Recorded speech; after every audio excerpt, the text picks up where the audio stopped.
Hi, everyone. If you're starting to question the system and want to protect what you have earned, you will want to download our free Gold and Silver Protection Guide. It's a clear, easy to follow resource that explains why gold and silver have stood the test of time and how they can help you build real financial security even as the dollar weakens. You'll learn about which metals to consider and the plan that best suits your needs, not Wall Street's. So click the link or scan the QR code to get started today. You're not going to regret it. Gold and silver tax reforms are sweeping the nation and the Fed is terrified. This is according to my guest today. We're going to find out why and get the latest. JP Cortez is the executive director for the Sound Money Defense League. JP, so nice to meet you. Welcome to the show. Thank you so much for having me, Daniela. I've been watching your interviews for years. I'm excited to talk to you today. Well, excited to speak with you, JP. Like I said, you are overseeing all of this. I'd love to get the latest on what we're seeing across the nation, what we can expect in terms of reforms coming forward. I know certain states are already on board with this, but what's the latest in terms of tax reforms in gold and silver? Well, 2025 has been a particularly successful legislative year for proponents of sound money. Starting in late February, it is early May now, so in the last 2.5 months, we've seen a number of states enact legislation to remove taxes on precious metals, to otherwise reaffirm them as constitutional legal tender, and just generally remove the disincentives standing in the way of people being able to buy, sell, and use precious metals and adopt their own gold standard.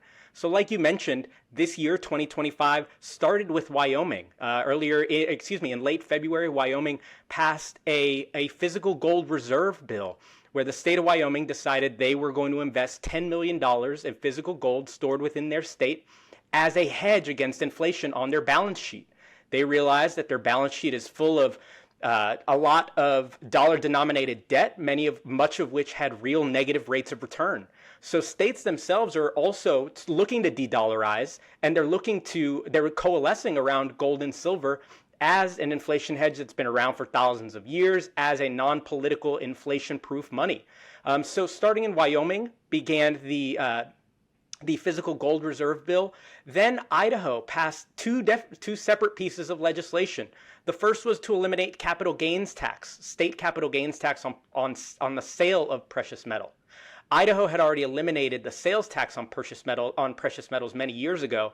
So by removing the capital gains tax the way they did just 60 days ago, the state has now removed all of the points of friction that a state can impose on people using gold and silver as money. In some states, when you buy precious metals, you're taxed. And of course, when you sell the precious metals, if you have a gain, you're taxed by the federal government and then again by the state. So by removing these points of taxes, by removing some of this friction, we'll find that people, if they choose to do so, can voluntarily use gold and silver as money, can voluntarily adopt their own gold standard, and can move away from this politicized, perverted monetary system that we live under today. So Idaho, like I mentioned, removing capital gains tax on precious metals. They also reaffirmed that according to the U.S. Constitution, Article 1, Section 10 says, no state shall make anything but gold and silver a tender in the payment of debts. So Idaho has taken a symbolic victory here and chosen to reaffirm gold and silver as constitutional money. So, sorry, JP, go on. No, and just lastly was Alabama, that just last week, I believe, the governor signed a bill there also reaffirming gold and silver as legal tender. So from the tax issue to the gold reserves issue to legal tender, we're seeing more and more states actively participate in a monetary renaissance, a monetary revitalization that we're seeing now, that we're reimagining a money that doesn't have to be politicized, that isn't controlled by the whims of central bankers, and instead is controlled by something that is scarce, that's something that is non-political, and something without any counterparty risk, which make gold and silver excellent money. I love how you said that, a monetary renaissance. I absolutely agree that we are seeing this, that more and more people are waking up to it. So if you are a precious metals investor, a holder, right, of gold and silver, obviously it's great if you're living in Idaho or Alabama. Are there certain states where you're worse off? There are absolutely states that are worse on this issue. We actually publish something every year called the Sound Money Index, where we rank all 50 states using a number of different criteria to determine which states have the best pro-sound money policies and the worst sound money policies. And this is something we've been doing since 2018, ranking all these states. And I am so proud to say that I've had people reach out to me. There are mints, there are dealers in the United States who have reached out to me to tell me I uprooted my family and my entire operation to move to one of the states towards the top of your list. Because states that are actively removing impediments to using gold and silver, states that are actively declaring affirmatively that gold and silver are indeed money, as the U.S. Constitution prescribes, that would be a huge benefit to an industry of dealers, to miners, to anyone associated with precious metals. So states passing more and more of this legislation is a huge message to not just investors, but like I mentioned, miners and other tangential industries as well. What do you think it comes down to? What does it boil down to, JP, that you're noticing? Why are certain states, obviously the population may be more receptive to gold and silver, they're pushing their officials to have legislation in place, but what do you think is the common denominator of why certain states are just more receptive to moving in a sound money direction? I think that a lot of politicians, state elected politicians, of which there are almost 8,000 in the United States. Across all 50 states, there are almost 8,000 elected representatives and senators, the vast majority of which have never heard the term sound money, have never considered questions about where money derives its value or what makes good money. So a big part of it, I think, is a lack of education. Another part of it is that politicians tend to see dollar signs when they look at certain industries.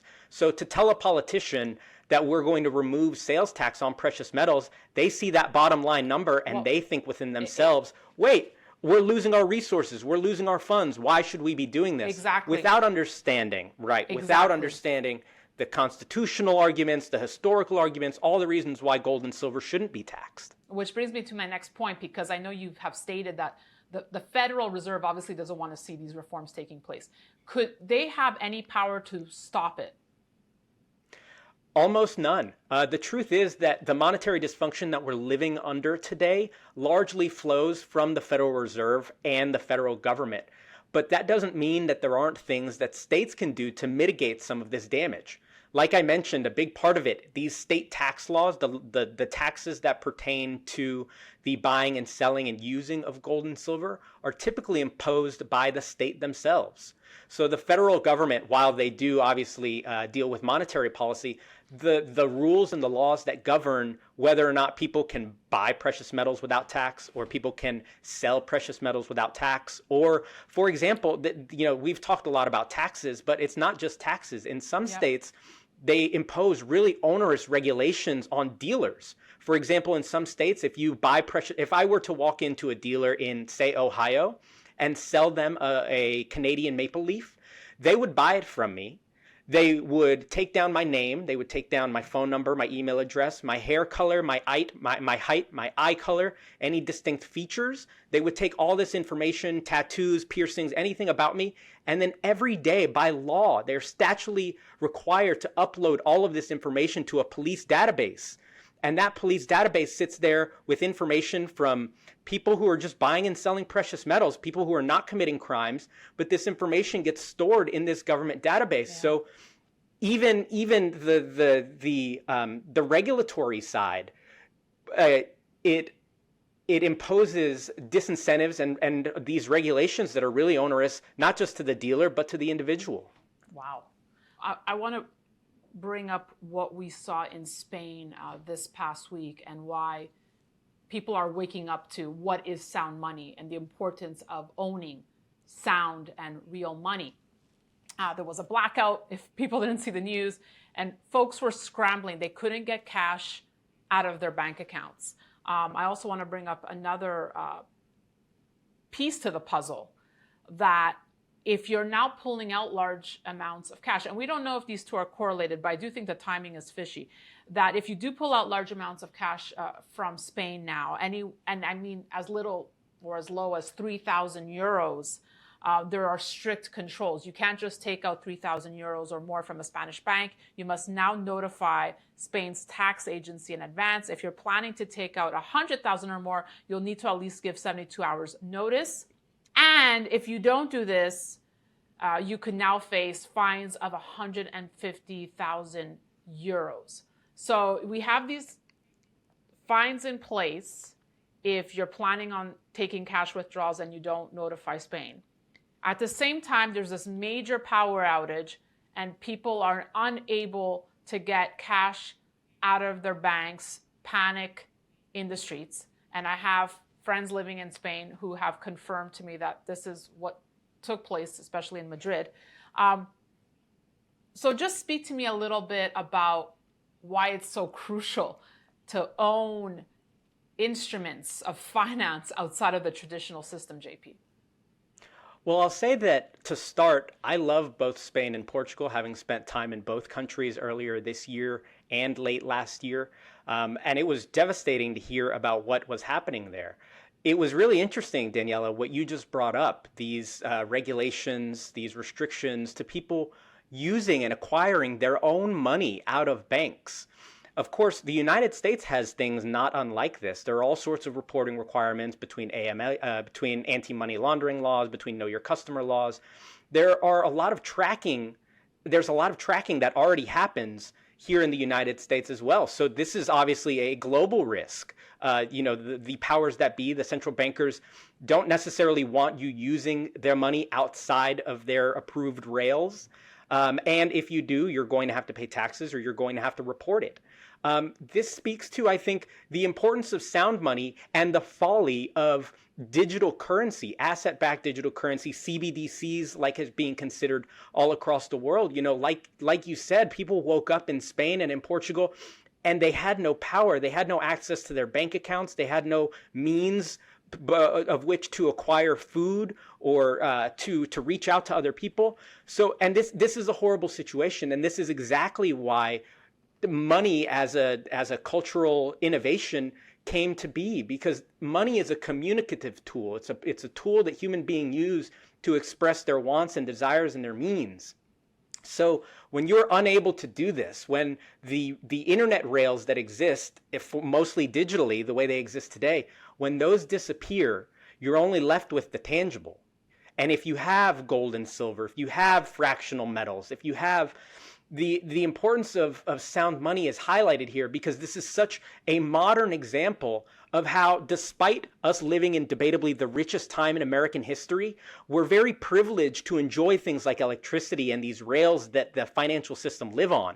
But if these things go down, if these things are compromised, if these things are weaponized by politicians that are expedient, we can see the impetus and the importance of having physical sound money. This is why it matters. Not because this is why it matters. Yep. Exactly right. This is entirely the reason that we have it. The central bank digital currencies, there's a ton of risk about privacy, but on the monetary policy side, there is no quicker or effective means by which to enact monetary policy. Things like negative interest rates, things like negative rates on savings accounts. All of that is made possible by a centralized digital currency. So if we want to make sure that we are protecting our privacy, if we want to make sure that our money is honest, an honest measure, an honest standard of weights and measures, then physical sound money, gold and silver, historically for thousands of years, have provided that service extremely well. Do you think this will be a wake-up call, what happened in Spain, that it could easily happen here, JP, don't you think? I absolutely do think so. It very well could easily happen here. And I hope that people in Europe and then, of course, in the United States, globally, understand that the money that exists, what we use today interpersonally, are digits that exist on a screen, most of which carry a lot of counterparty risk. As a final extinguisher of debt, this is what gold and silver are. This is why the Constitution was the only form, this is why gold and silver were the only form of money mentioned in the Constitution. The founders of the United States they spilled a ton of ink talking about the folly of fiat money, fiat's failures, how it makes a lottery out of all private property, how it's a means of theft by politicians. And we know that has been the case for thousands of years. And now we've reached a point, at least in the American economy, and then extended further, the global economy, we're living on credit.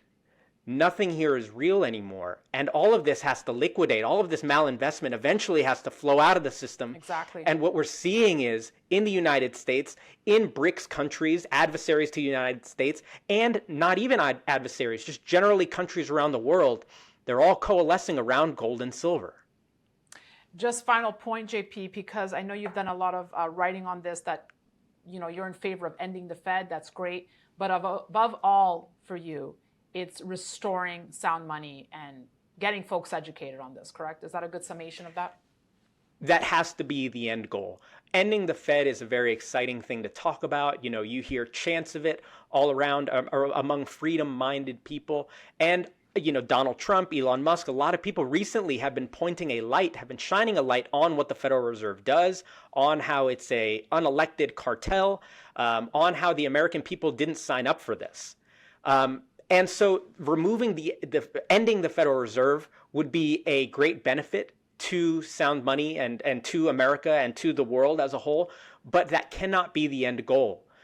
Eliminating the Federal Reserve and simply simply giving monetary powers to another arm of the federal government doesn't do anything to solve the problems that we're facing today of overspending, of deficit spending.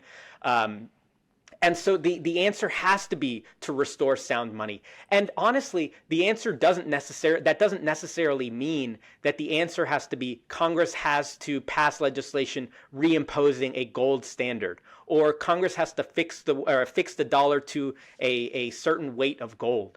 More than anything, we just need the government to get the hell out of the way, because gold and silver for thousands of years have been money in spite of what the government says and does. JP Cortez, Sound Money Defense League, thank you for coming on. Thank you so much, Daniela.